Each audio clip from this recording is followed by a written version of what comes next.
Morning, welcome to Breakfast with Rachel Burden and Roger Johnson. Our headlines today. All the rest of the news, Rach.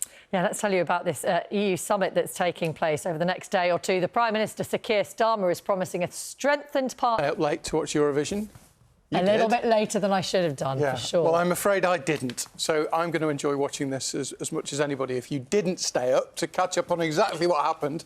He's an amazing voice, to be fair. Ah, look, his vocal performance was But he's a professional unbelievable. opera singer. Yeah. I mean, I'm still left perplexed.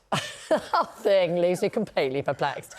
But that's fine, you know. My radar is so wrong when it comes to judging what songs It's really do hard well, to know, isn't it?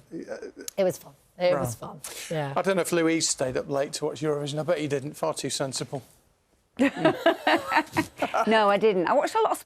Farmers absolutely desperate. That is true. Desperate for some rain at the moment. Shall we take a look at today's papers? And lots of them actually leading with the EU summit. We were talking about this. Decide how they treat us. So that could be, if that's the case, that could More be quite painful than Eurovision in that case. demonstrative, couldn't it?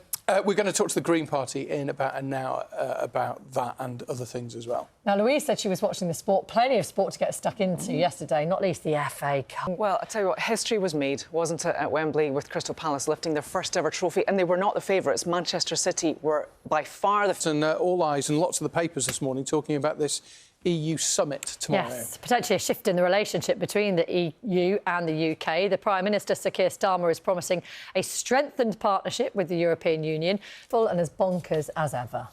He's got a great voice, hasn't he? And I didn't realise, Remember Monday had all performed in the West End. So there's all an element of professionalism about this. But the silver lining to the cloud for Remember Monday is apparently, according to the Mail on Sunday, they've signed a £1 million deal with Andrew Lloyd Webber's record label. So they'll do all right. And they have also said, I think, that they want to go back and keep going back until they win it. But whether they feel like that after this experience, we'll have to wait and see. They don't need to.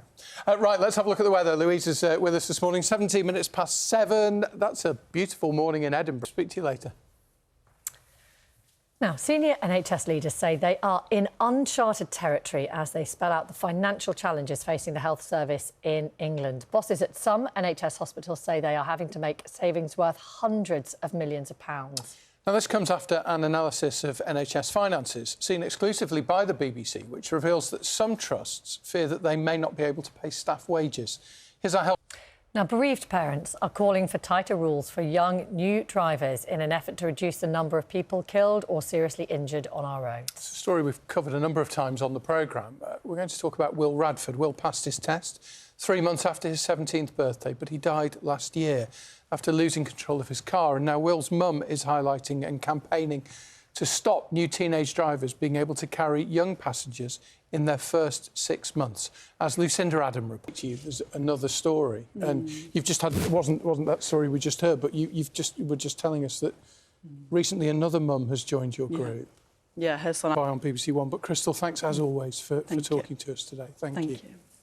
So this is where we say goodbye to viewers on BBC One. Bye-bye.